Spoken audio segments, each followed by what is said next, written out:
When Karen knocked on my door with a $5,000 cent fine for illegal hunting, I just smiled. What she didn't know was that little piece of paper set off a chain of events that would leave the entire HOA in tears. They thought they controlled every inch of this neighborhood, but there's one thing they don't control: property law.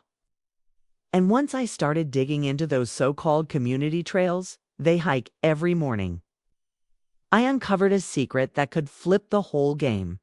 If you've ever dreamed of teaching an HOA a lesson about private property rights, story is for you. By the way, where are you watching from? Drop a comment. I'd love to see how strong our community really is. I never planned on becoming the neighborhood villain. 2 years ago, when I moved to Green Valley Estates, I was simply looking for peace and quiet. After 8 years in the military and another 5 working in cramped tech offices in Seattle, I craved space. Lots of it. My name is Mason Holloway, 38 years old, and I work remotely as a software engineer for a cybersecurity firm. It's the job. Pays well, gives me flexibility, and, most importantly, allowed me to escape the city for this quiet suburb nestled against beautiful woodland in Western Washington. Green Valley Estates seemed perfect on paper.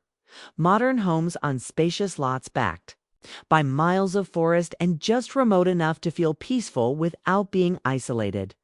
The HOA fees were steep, $450 quarterly. But the listing agent assured me it was worth it. For the immaculately maintained community spaces and award-winning landscaping, what she conveniently failed to mention was that the Green Valley Estates Association was run by Evelyn Richardson, quite possibly the most controlling 38-year-old to ever wield a rulebook. I first met Evelyn during my second week in the neighborhood, when she appeared at my door with a welcome basket that contained more HOA bylaws than actual welcome gifts. "We're so delighted to have new blood in Green Valley," she said with a smile that didn't quite reach her eyes. "I'm sure you'll love our community once you understand how we operate." That should have been my first warning. Evelyn, with her perfect bob haircut and designer casual wear, was a senior manager at a prestigious law firm and had been the HOA president for 5 years running unopposed elections. I would later learn, because no one dared challenge her. The first few months I kept to myself.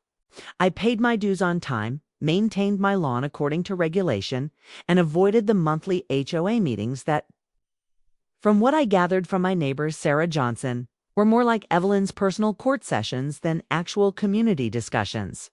Sarah was one of the few genuinely friendly faces in the neighborhood. A 35-year-old elementary school teacher who lived 2 doors down and occasionally brought over homemade cookies just to be nice. "Don't let Evelyn get to you," she'd advised me early on. "She means well sometimes. She just believes her way is the only way." I might have continued flying under Evelyn's radar indefinitely if it weren't for my weekend hobby. Growing up in rural Montana, I'd been taught to hunt by my grandfather since I was old enough to hold a rifle. It wasn't just recreation, it was tradition, a connection to a simpler way of life. And honestly, I enjoyed the quiet focus it required. One weekend in October, discovered a large tract of wooded land adjoining our community, about 80 acres of pristine forest with a stream running through it. I spent a Saturday exploring it, and it looked perfect for deer hunting season, which was approaching. Curious about ownership, I did some research at the county records office. The land belonged to an 83-year-old man named Frank Williams, who'd moved to Florida years ago but still maintained ownership.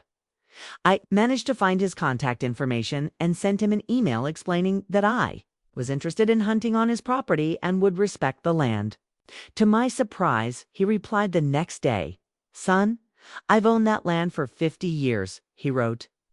"My family used to farm the clearings. Haven't been back there in almost a decade since my arthritis got bad. If you want to hunt there, you have my permission.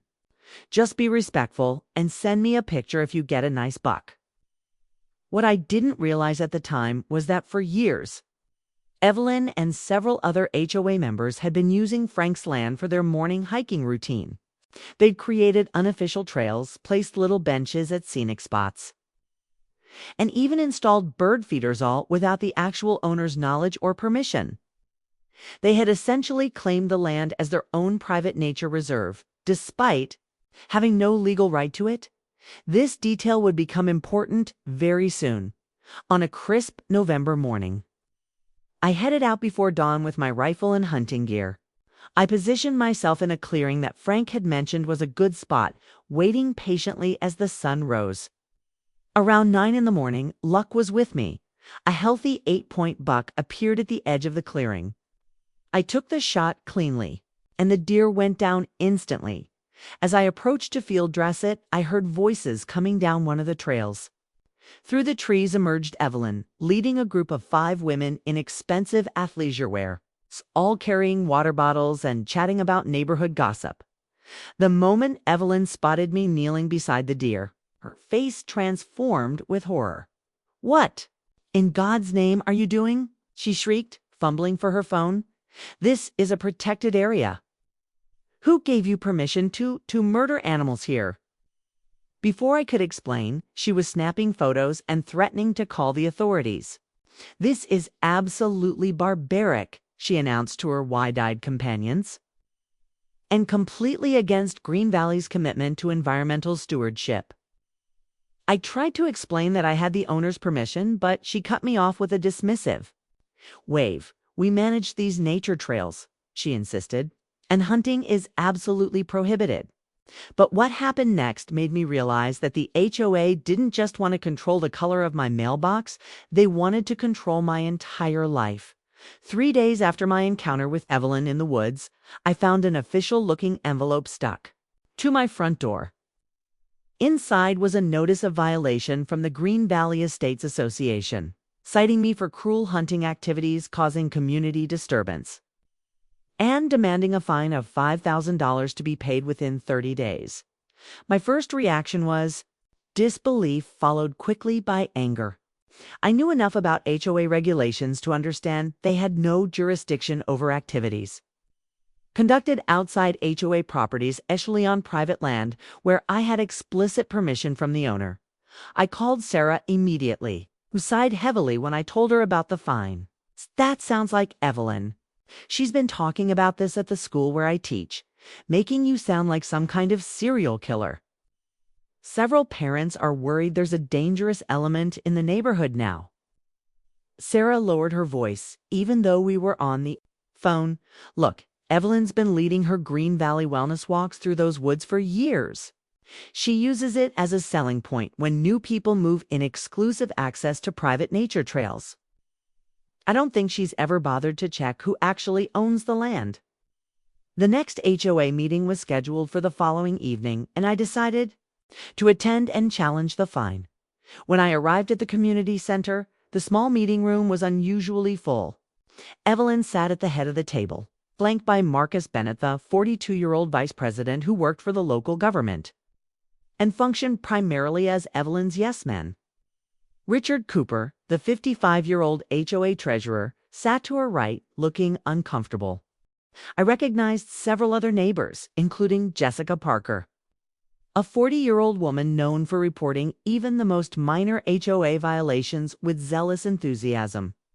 "Ah, Mr. Holloway has decided to join us," Evelyn announced as I took a seat near the back. "Perhaps you'd like to explain to the community why you feel it's appropriate to engage in violent activities in our neighborhood nature preserve." The way she framed the question made it clear this was a public shaming, not a discussion. I stood up, holding a folder of documentation I'd prepared. "I'd be happy to clarify a few things," I said calmly. "First, I was hunting legally with a valid permit on private property with the owner's explicit written permission. Second, the land in question is not HOA property, nor is it a neighborhood nature preserve. It's privately owned by a man named Frank Williams who lives in Florida." I placed copies of my hunting license and Frank's email on the table. Furthermore, the HOA has no jurisdiction to issue fines for activities conducted outside HOA boundaries. I have reviewed our bylaws thoroughly, and there's nothing that gives the association this authority. The room grew uncomfortably quiet. Richard Cooper picked up the documents, studying them with a frown. He seems to have a point about jurisdiction, Evelyn, he said cautiously. If this occurred outside our property lines, Evelyn cut them off sharply. That's where you're mistaken, Mason. Those trails have been part of our community resources for over a decade. We've maintained them, improved them, and our residents have enjoyed them as part of their Green Valley experience. Whether some absentee owner is technically on a deed is irrelevant after so many years of established use. Marcus nodded vigorously in agreement, adding, plus, the presence of firearms so close to our homes represents a serious safety concern for all residents, especially children. The debate grew heated, with several residents voicing concerns about safety and property values, clearly parroting talking points they'd heard from Evelyn before the meeting. Jessica Parker stood up and dramatically declared, "I moved here because it was peaceful and safe. Now I'm afraid to let my children play in our yard, knowing there are armed men prowling the woods." I tried to interject that hunting season was limited and that I always followed strict safety protocols, but the narrative had already been established. Eventually, Evelyn called Officer Mike Davis, 45-year-old local police officer who happened to live in the community, when he arrived. He reviewed my hunting license and confirmed that I had been acting within the law. As far as hunting regulations go, he's in compliance, Officer Davis explained. And if he has permission from the landowner, there's no trespassing issue. This would be a civil matter between the HOA and the property owner. This should have ended the discussion, but Evelyn was undeterred. This isn't about legality, Mike. It's about community standards and the safety of our residents, she insisted. The HOA board has the authority to enforce those standards, and the fine stands. As the meeting concluded, Evelyn fixed me with a steely gaze. "You have 30 days to pay the fine, Mr. Holloway. If you refuse, we'll be forced to place a lien on your property and pursue legal action." I stood my ground. "I won't be paying a fine that has no legal basis," I replied. "And I suggest the board consult with an actual real estate attorney before making threats." On my way out, I noticed a brochure on the information table titled Green Valley Trails MI, picked it up and was shocked to see Frank's entire property clearly marked as Green Valley Nature Trails, with no mention that it was private land. That night, I called Frank Williams again to update him on the situation. He sounded tired and frustrated. "I had no idea they were using my land like that," he said. "I've never given anyone permission to build trails or install benches. The property taxes keep going up, and I've been thinking about selling anyway. My medical bills are piling up and I could use the cash." A thought began to form in my mind. "Frank," I asked casually, "if you're serious about selling, I might be interested. In buying, what price would you consider?" As we discussed the details, I realized I might have found the perfect way to turn the tables on Evelyn and her HOA that night. As I researched property ownership laws, I discovered something that made me gasp. The HOA wasn't just using the land. Without permission, they were actively planning to transform it into an Evelyn Richardson Nature Park without any consent from the actual owner. The discovery of the park plans changed everything. While digging through public records, I found permit applications filed by the HOA for preliminary development of a community nature park on Frank's land. They'd submitted environmental surveys, applied for grants, and even held fundraisers all for a project on land they didn't own. Attached to the applications were architects' renderings showing walking paths, picnic areas, and, at the entrance, stone sign declaring Evelyn Richardson Nature Park, a Green Valley legacy. The audacity was breathtaking. The next morning, I contacted Amanda Lewis, a 40-year-old real estate attorney recommended by a colleague. She reviewed the documents I had collected and raised her eyebrows. "This is unusual," she said diplomatically. "The HOA has essentially attempted to claim adverse possession of the land, but they haven't met the requirements. In Washington state, they would need to have used the land openly, notoriously, without permission for at least 10 years. And they would need to pay the property taxes which, clearly, Mr. Williams has been handling. Furthermore, Their plans to develop the property go well beyond casual use. This is a clear overreach. When I told her I was considering purchasing the land myself, she smiled. That would certainly be an interesting solution. Let me help you make sure everything is above board. Over the next few days, a strange campaign began in the neighborhood. My garbage cans would mysteriously remain at the curb after collection. Anonymous notes appeared on my windshield, warning me that animal killers aren't welcome in Green Valley. Several neighbors who had previously been friendly suddenly became distant. Sarah told me she'd overheard Evelyn at a school function warning parents to keep their children away from that dangerous man on Maple Street. The message was clear: conform or be ostracized. While this social pressure campaign unfolded, I was quietly working with Frank Williams and Amanda Lewis to negotiate the purchase of the 80 acres. Frank initially asked for $800,000. But given his eagerness to sell and the property's remote location, eventually settled on $750,000. It was a steep price, nearly my entire savings. Not a chunk of an inheritance from my grandparents, but I considered it an investment in both real estate and peace of mind. Amanda expedited the paperwork, and we scheduled the closing for the following week. During this time, I received 3 more notices from the HOA, one for improper garbage can storage, another for unauthorized vehicle parking my own truck in my own driveway, because I'd left it there for more than 24 hours while on a business trip, and a third reminder about the hunting violation fine, now with added late fees. I've filed each one away, following Amanda's advice to document everything but not engage until we'd completed the land. Purchase.Sarah continued to be my eyes and ears in the community. Evelyn's holding private meetings with certain homeowners. She reported one evening they're planning some big announcement about a new community project. There's a fundraising event next month, very exclusive. Minimum donation of $1,000. She's been particularly friendly with Daniel Thompson from the city council. I think she's securing permits or approvals for something.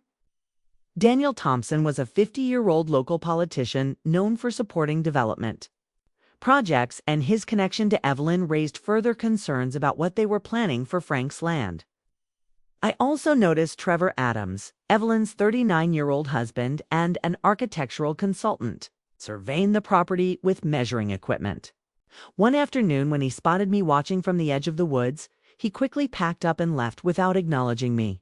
His company, Green Vision Consulting, was listed on the park development applications as the primary design firm for the project. Everything pointed to a well-orchestrated plan to essentially appropriate Frank's land for the HOA's purposes and specifically for Evelyn's ego-driven vanity project. By the end of the week, I received another visit from Evelyn and Marcus. They brought a formal notice of intent to sue if I didn't pay the accumulated fines, now totaling $5,700 with late fees. "This is your final warning, Mason," Evelyn said, her voice dripping with artificial concern. "We don't want to take legal action, but the community's standards must be upheld." Marcus stood behind her, arms crossed, trying to look intimidating, but mainly succeeding at looking uncomfortable. "The board has unanimously approved pursuing legal remedies if you continue to refuse cooperation," he added. I nodded politely. "I understand. You'll have my response within 48 hours. Evelyn seemed surprised by my sudden agreeableness, but recovered quickly. "I'm glad you're finally seeing reason," she said with a satisfied smile. "Perhaps you're beginning to understand how we do things in Green Valley." If only she knew what was coming. The very next day, I completed the purchase of Frank's 80 acres. Amanda expedited the final paperwork, and by that afternoon, I held in my hands the deed to the property that Evelyn had been treating as her personal domain for years. That night, I could hardly sleep, knowing that when Evelyn knocked on my door the next morning with her lawsuit in hand, I had in my pocket something that would leave the entire HOA stunned in disbelief. At precisely 9 o'clock the next morning, on schedule, my doorbell rang. Evelyn stood on my porch, immaculately dressed in a blue blazer and white pants, her hair perfectly styled despite the light drizzle. Marcus Bennett hovered behind her, clutching a leather portfolio that presumably contained their legal threats. "Good morning, Mason," Evelyn said crisply. "I assume you've had time to reconsider your position on the HOA violation?" Her tone suggested she expected full capitulation.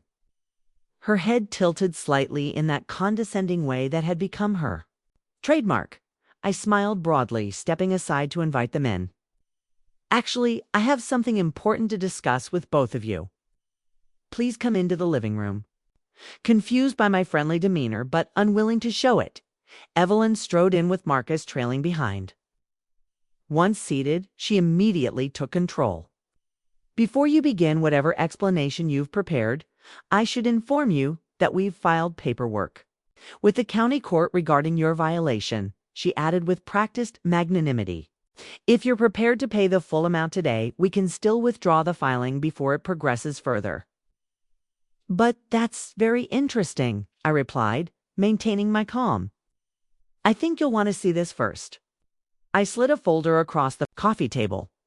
Inside was a copy of the deed to Frank Williams' 80 acres, now bearing my name as the legal owner, along with a survey map clearly showing the boundaries. As of yesterday afternoon, I am the sole owner of the property where the alleged hunting violation occurred.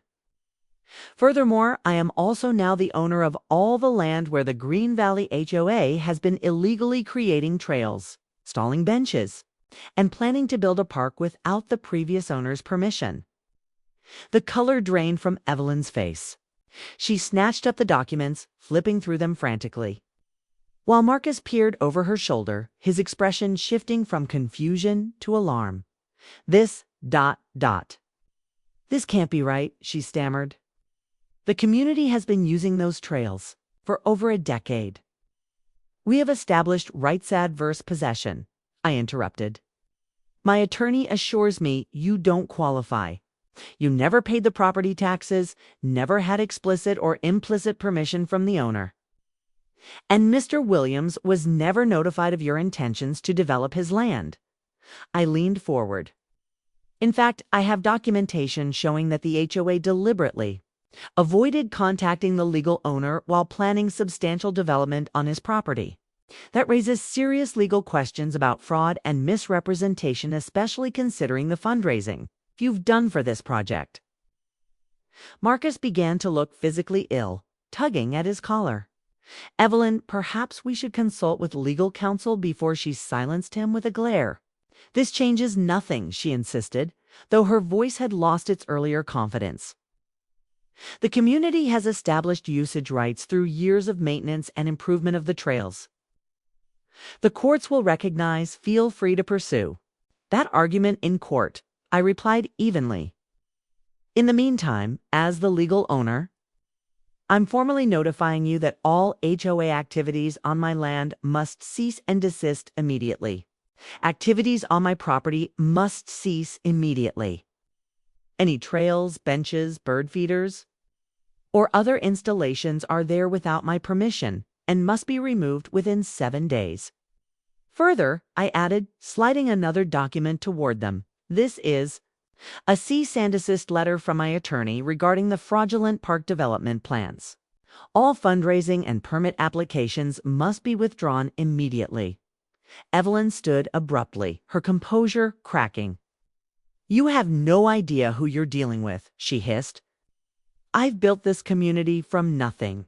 Everyone respects my vision. One outsider with a deed won't change that. The HOA board stands behind me completely." I remained seated, maintaining eye contact. "That may be true, but the law stands behind me. And unlike HOA rules, actual property law is enforceable by authorities beyond your control." After they left, Evelyn storming out, Marcus scurrying. After her, I watched through the window as they hurried across the street to the home of Jessica Parker, no doubt to begin damage control. Within hours, my phone was buzzing with text messages from Sarah. "Emergency HOA. Meeting called for 7 p.m. tonight. Everyone's talking about you buying the hiking land. Evelyn is furious.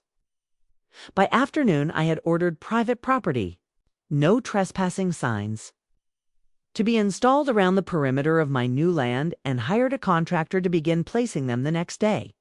As I prepared to attend the emergency meeting, my doorbell rang again. This time, it was Emily Chen, a 39-year-old reporter from the local newspaper. Mr. Holloway. I'm Emily Chen from the Valley Chronicle. We've received some interesting tips about a dispute between you and the Green Valley HOA. Would you care to comment? Her directness was refreshing after months of passive-aggressive neighborhood politics. I invited her in, explaining the situation while carefully avoiding any comments that could be considered defamatory. Emily took detailed notes, her eyes widening at certain revelations.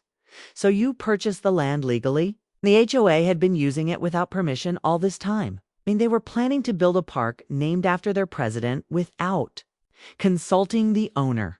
She shook her head in disbelief. This will make quite a story. Just before I left for the meeting, an elderly man approached my house cautiously. He introduced himself as Robert Jackson, a 65-year-old retired accountant who had lived in Green Valley for over 20 years. I need to speak with you privately, he said, glancing nervously over his shoulder about Evelyn and that land you bought. Inside, Robert revealed that he had served on the HOA board years ago when they first discovered the land was privately owned. Evelyn directed us to forget about finding the owner, he confessed. She said it would complicate things and that adverse possession would take care of it eventually. I resigned from the board over it.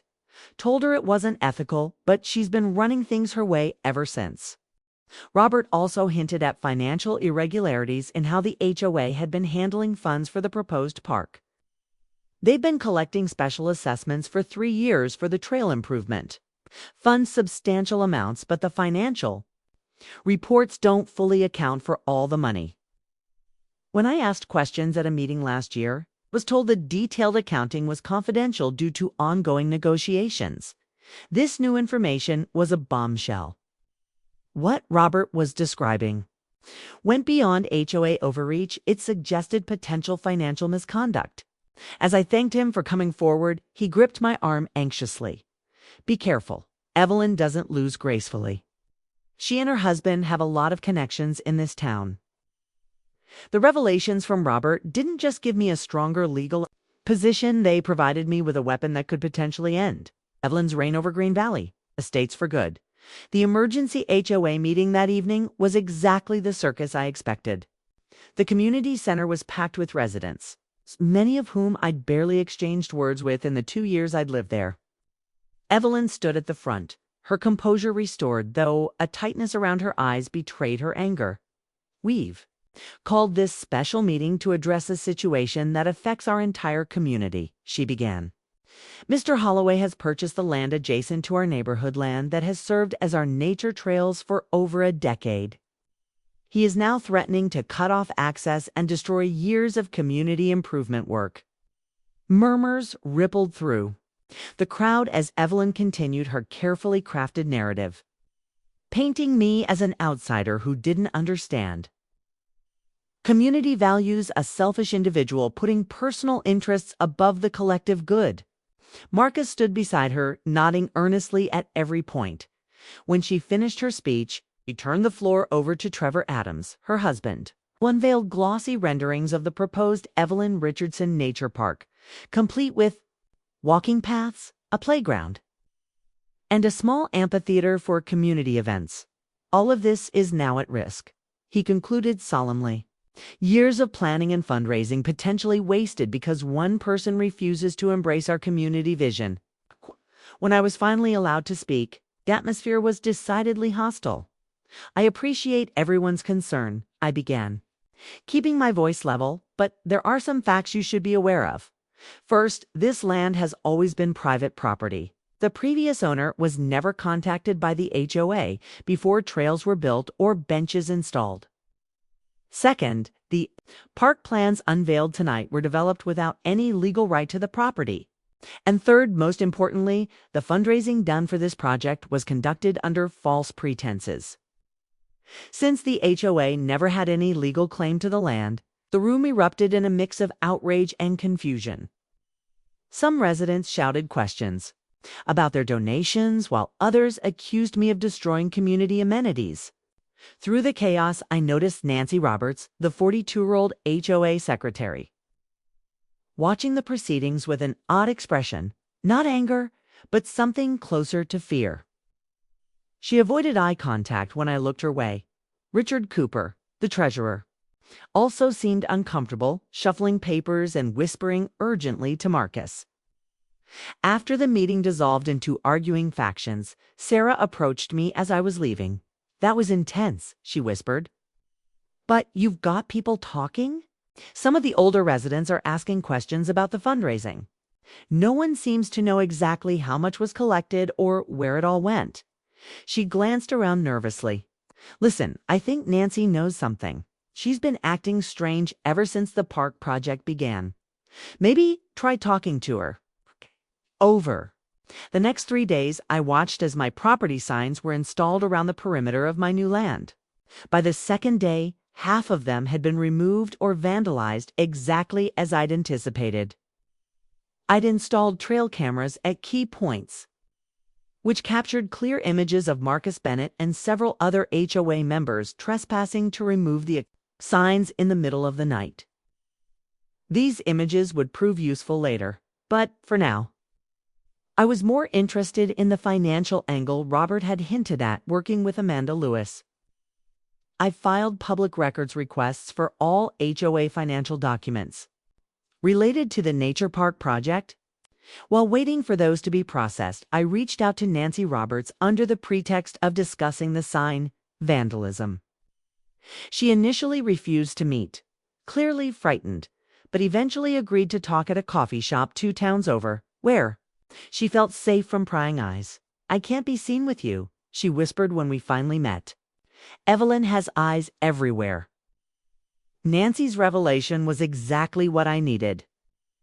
As HOA secretary, she had access to all the financial records, including the Special Nature Park Development Fund that had collected over $75,000 from residents. Over the past 3 years, the money goes into the fund. But then large chunks are transferred to a consulting company called Green Vision Consulting for preliminary design work and environmental assessments, she explained. The company submits invoices with vague descriptions and receives payment immediately, approved solely by Evelyn, bypassing the normal board approval process for large expenditures. "And who owns Green Vision Consulting?" I asked, though I already suspected the answer. Nancy confirmed it. "Trevor Adams, Evelyn's husband, and there's another partner, Patricia Bennett, Marcus' sister. It's all kept very quiet. The contracts were awarded without competitive bidding, justified as specialized services exempt from the normal procurement policy." Nancy slid a flash drive across the table. "I've been making copies of everything." I wanted to speak up, but Evelyn made it clear my job at the school district could be at risk if I caused problems. Her law firm represents the district, and she's friends with the superintendent. Armed with this evidence, I contacted Detective Alex Morgan, a 40-year-old investigator with the county sheriff's office who specialized in financial crimes. After reviewing the documents, he agreed there were sufficient grounds for a preliminary investigation into potential embezzlement and misappropriation of funds. "This isn't just an HOA dispute anymore," he explained. "If they've been soliciting donations for a project on land they knew they didn't own, and then diverting those funds to a company owned by the board president's family, that crosses several legal lines. While the investigation began quietly, Evelyn escalated her campaign against me. A small group of protesters appeared outside my house one morning, carrying signs reading "Save Our Trails" and "Community over Selfishness." Local social media groups filled with posts questioning my character and intentions. More disturbingly, Sarah called to warn me that she'd been approached by the school principal. who expressed concerns about her friendship with the controversial new resident and hinted that her upcoming contract renewal might be affected. Emily Chen's article about the dispute appeared in the Valley Chronicle, presenting a relatively balanced view of the situation but raising pointed questions about the park fundraising and the HOA's authority. The day after it was published, I received a certified letter from the HOA's attorney threatening to sue me for defamation and demanding $100,000 in damages for harming the reputation of the Green Valley Estates Association and its officers. The letter specifically mentioned the financial allegations, claiming they were malicious fabrications intended to distract from Holloway's own violations. That evening, I received an unexpected call from Detective Morgan. "We've obtained preliminary bank records," he said without preamble. In the past 3 years, Green Vision Consulting has received payments totaling $68,000 from the HOA's special fund. The company has only one client, the HOA, and has issued invoices for services that would typically cost about 1/3 of what was charged. We're moving forward with the investigation, but thought you should know. At the next HOA meeting, Evelyn was visibly tense but doubling down on her narrative. "We will not be intimidated by baseless accusations," she declared to the assembled residents. "Mr. Holloway is attempting to deflect attention from his own violations by smearing the reputation of those who have selflessly served this community. Rest assured the board will defend itself vigorously against these attacks." As she spoke, I noticed several residents exchanging skeptical glances. The facade was beginning to crack. Evelyn must have sensed it too, because she abruptly shifted tactics, fixing me with a cold stare from across the room. "You've made a serious mistake, Mason. When this is over, I promise you won't just lose this battle. You'll regret ever moving to Green Valley. I will personally make sure of it." Her threat, made publicly in front of dozens of witnesses, was the final piece I needed.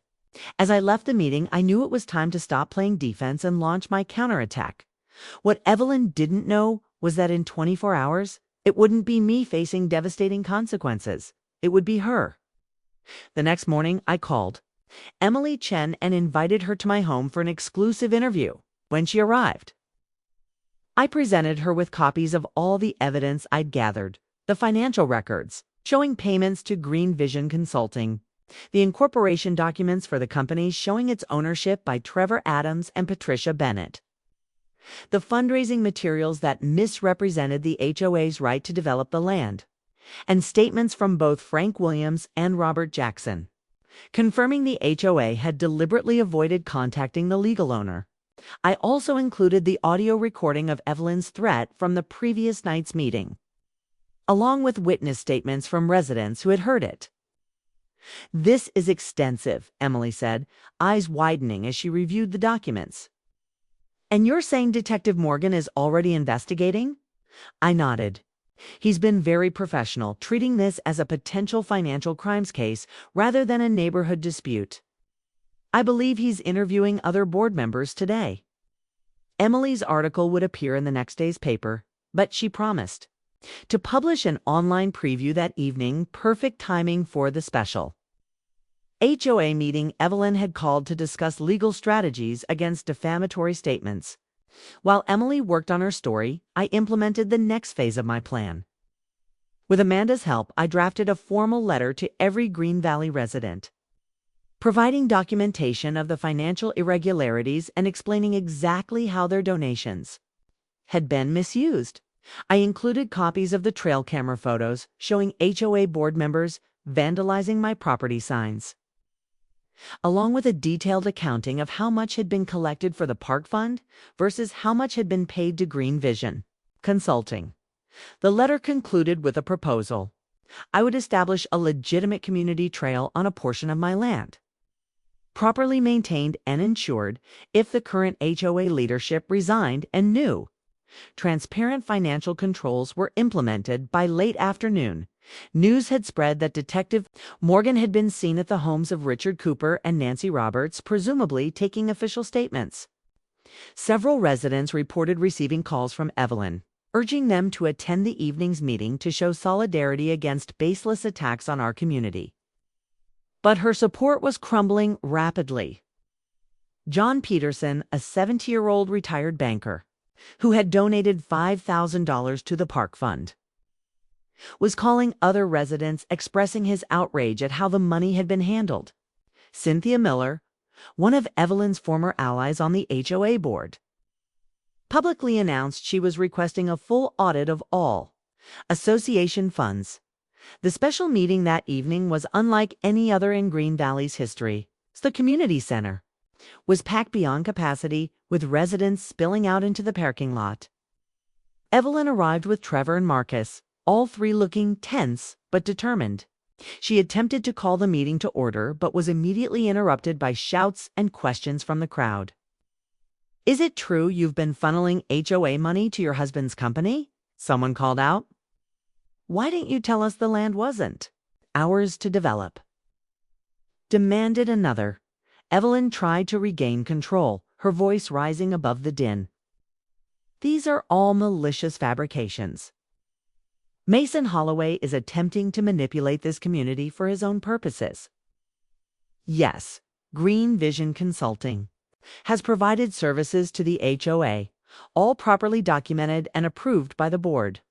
The fact that Trevor happens to be a principal in the company doesn't change the quality of work provided." This only prompted more questions and objections. "But you didn't disclose the conflict of interest," chatted Richard Cooper, surprising everyone by breaking ranks. "I signed off on those payments because you assured me everything was above board." As the meeting descended into chaos, District Attorney William Hayes unexpectedly arrived, accompanied by Detective Morgan. They stood quietly at the back of the room, observing. Their presence did not go unnoticed by Evelyn, whose composure finally cracked. "This is ridiculous," she shouted, slamming her hand on the podium. "Everything I've done has been for this community. If I've bent a few procedural rules, it was only to ensure our beautiful park would become a reality. Would you rather have some gun-toting outsider control our access to nature?" Her outburst silenced the room momentarily, but then Nancy Roberts stood up from her seat in the corner. "That's not true, Evelyn, and you know it," she said, her voice trembling but determined. "You deliberately concealed information about the land ownership. You pressured the board to approve payments to Trevor's company without proper review. You threatened my job when I questioned the invoices. This wasn't about the community. It was about building a monument to yourself with other people's money." The meeting erupted again, with multiple residents demanding Evelyn's resignation. Marcus attempted to defend her, but his heart wasn't in it. Trevor remained silent, his face pale as he watched his wife's carefully constructed empire crumbling. District Attorney Hayes approached the podium and gently but firmly asked Evelyn to step aside. In light of the ongoing investigation, he announced to the room, "I would suggest the association consider temporary leadership until this matter is resolved." Evelyn refused to surrender gracefully. "I will not be stepping down," she declared, glaring defiantly at the crowd. "These accusations are defamatory, and anyone repeating them will be named in our lawsuit. This community needs strong leadership now more than ever, and I will not abandon my responsibilities because of one disgruntled resident's vendetta." With that, she gathered her things and strode out, Trevor and Marcus hurrying after her. As the residents dispersed, many approached me with questions, apologies, and expressions of support. Sarah, who had been documenting the meeting with her phone, gave me a thumbs up from across the room. Emily Chen, who had slipped in during the commotion, was busily interviewing residents for her follow-up story. District Attorney Hayes and Detective Morgan asked if I could come to the sheriff's office the next morning to provide an official statement. "This has moved beyond an HOA dispute," Hayes explained quietly. "The evidence suggests potential wire fraud, misappropriation of funds, and abuse of position. We're taking it seriously." That night, I received a text from an unknown number. "Storage unit at Valley Self-Storage. Unit 23 getting emptied tonight. Documents being moved. Thought you should know. I immediately called Detective Morgan, who thanked me for the tip and promised to look into it. The next morning, I learned that officers had intercepted Trevor Adams and Patricia Bennett, removing boxes of financial records from the storage unit, a desperate last attempt to destroy evidence that only served to strengthen the case against them. Evelyn might have threatened to ruin my life, but it was her own life that was now falling apart, entirely by her own hand. But she still had one last desperate move to play, and I needed to be ready for it. 2 days later, Evelyn made her last move through social media and email. She announced a community trail preservation walk, basically a mass trespass on my land set for Saturday morning. Join your neighbors in reclaiming our beloved trails, it read. Bring kids, grandparents, cameras. Show Mason Holloway he can't steal what's ours. It was a clear stunt to paint me as the villain. One man blocking families from their land. I saw this coming and was ready. First, I alerted Detective Morgan in the sheriff's office.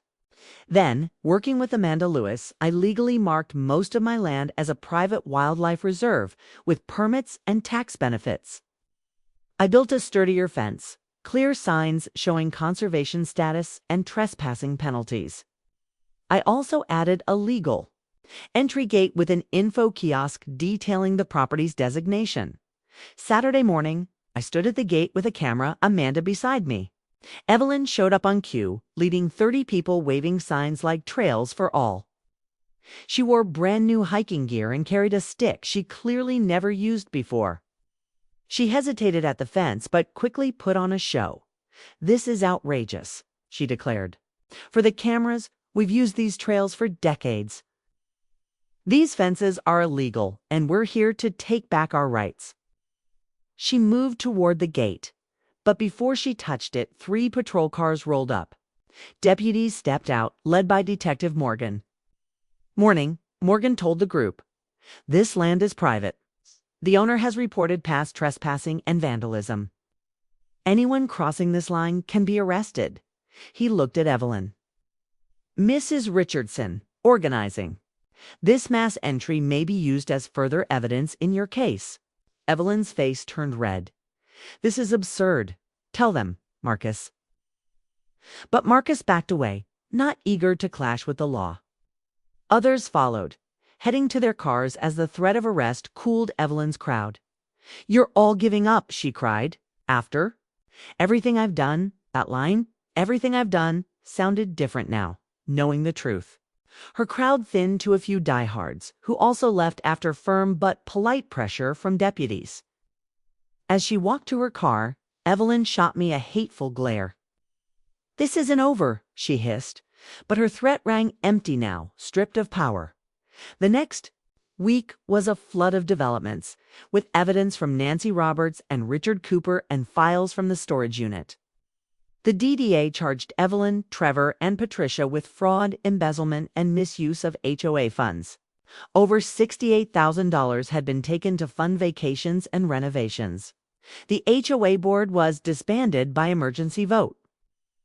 Sarah Johnson was elected interim president. Her first move was a full audit and new rules for financial transparency. The rest of the board apologized to me and the community for letting Evelyn go unchecked. Richard Cooper resigned, admitting he never verified Evelyn's directives. Meanwhile, I kept my word. I built a real public trail on part of my land with proper permits and planning. I named it the Frank Williams Memorial Trail after the original. Owner a plaque told his story and reminded visitors to respect both nature and ownership. Evelyn and her crew took plea deals to avoid trial. Each got probation, suspended sentences, and had to repay over $100,000. They were banned from managing nonprofits or HOAs for 10 years. A month later, they sold their house and quietly left Green Valley reputations ruined. The last HOA meeting I attended felt different. Under Sarah, the focus was on community, not power games. When we voted on a new access agreement to my land with insurance and conservation guidelines, it passed unanimously. "This is what real community looks like," Sarah said. Walking home, I thought back on everything. I still hunt on my land, now with full support from neighbors. The HOA still exists, but now works for people, not against them. And the $75,000 Evelyn paid back at my suggestion became a scholarship fund for students. Studying ethics and leadership, sometimes losing something shows its real worth. The HOA lost access and found honesty. Me gained something far better, a true community, and Evelyn. Last I heard, she's in an apartment with no HOA at all. Fitting. Still thinking about what just happened? Yeah, us too. Hit subscribe and come unravel more madness with QA stories.